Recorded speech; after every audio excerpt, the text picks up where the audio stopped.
everyone, welcome back again to the 80s Movie Den. For this episode, I just wanted to highlight what I would consider a grail purchase.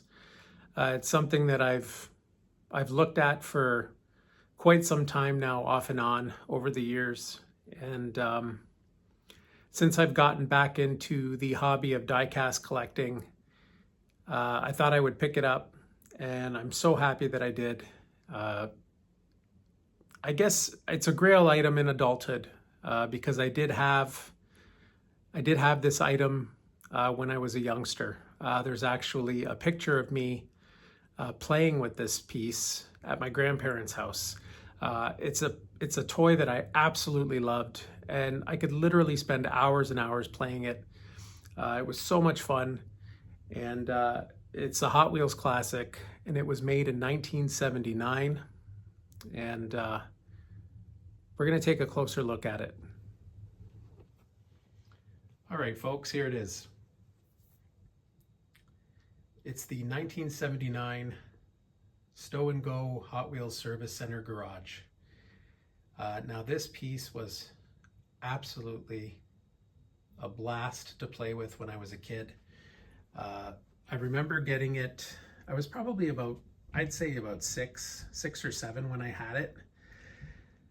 They've since made many versions of this service center. They expanded on the garage. They've done like the city ones. I don't know if they still make them now, but they did make them pretty much through the 80s and into the 90s as well.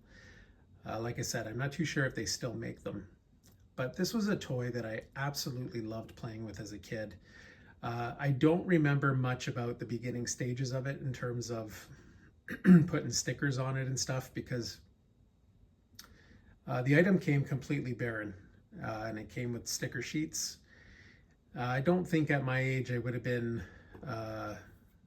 well, I mean, I would have been able to if I would have focused, but I probably wouldn't have been able to stick them on properly. So I'm assuming that it's something that an adult did. I'm thinking my mom did it. I'm not sure if she remembers or not, but it was so much fun to play. And the cool thing about it was that it would fold, and it had a handle on it.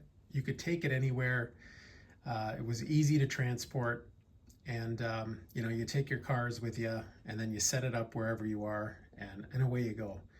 And the things that we enjoyed as kids growing up in the 80s, a lot of kids now will look at and probably laugh about, but this piece here is something that I could play with for forever. It seemed like I could just sit on the floor and just put many different cars in it, and it was very interactive. I would consider it, the original diorama, if you will. There's a lot of interactive parts to it. We'll zero in on one particular part here. This is the elevator. It still works. You put a car on, you drop the elevator down, it ends up in here. This is the dynometer tester, where you put your car on it, and you do your testing on that. Larry's towing garage. Garage door opens. Right, you park the car in there. The stickers were really cool too. There's so much detail in the stickers. You could just stare at them forever. And you'd run your car from up here and it'd come all the way down the ramp. And oftentimes the goal was to have the car come down and hit this piece here, which was a service center bell, which was so much fun. And then we had the gas pumps here, which is really neat. A lot of the older pieces that are selling on eBay don't quite have all the stickers. They don't have all the working parts. Many of them are missing the rubber hose for the gas pump. Here's another garage door that opens as well.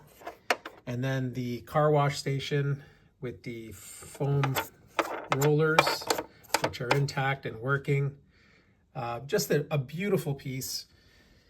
There was one that I saw on eBay that was going for about 200 plus, but it did come with a box. It was in beautiful condition, but I just couldn't make myself spend that kind of money. So I bought this one without the box, obviously, and it was substantially cheaper. And I really analyzed it when I was looking at it on eBay. I was making sure that it had all the stickers, that all the parts were working. I sent a few questions, and the seller was very transparent, which is awesome. I just wanted to know, like, are all the parts working? Yes or no? And all the stickers are on it as far as I know. There may be one missing or two, but I with all the research I did, I don't think there's any stickers missing either. So it's pretty much an intact piece. And considering its age, the 1979 release, it's quite unbelievable. It's a 46-year-old toy, and it looks absolutely awesome. The legs are on it still, which is another issue with these. Sometimes they're missing one or both legs. There is a little bit of wear here in the fold, as you can see. It's starting to wear quite a bit. But I obviously don't intend on folding it up and taking it to a friend's house to play with, so it's going to stay where it is right now. And just an awesome, awesome piece. A piece I never knew that I needed until I started collecting Hot Wheels die-cast again.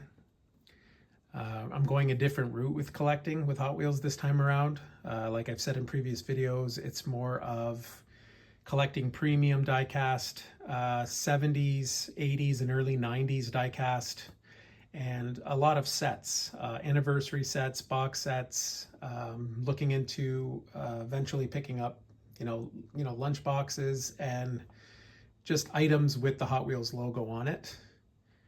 And this piece just sits perfectly in this room now. I'm so happy that I have it. And it brought back a lot of childhood memories for me. It's unbelievable how these toys can do that.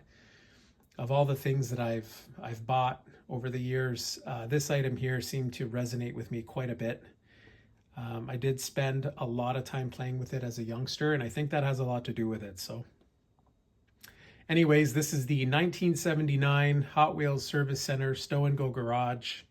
I hope you enjoyed the video. If you had one of these, let me know. Give me your thoughts on it, and yeah, we'll talk about it. This has been the 80s Movie Den, and as always, we'll catch you on the next one.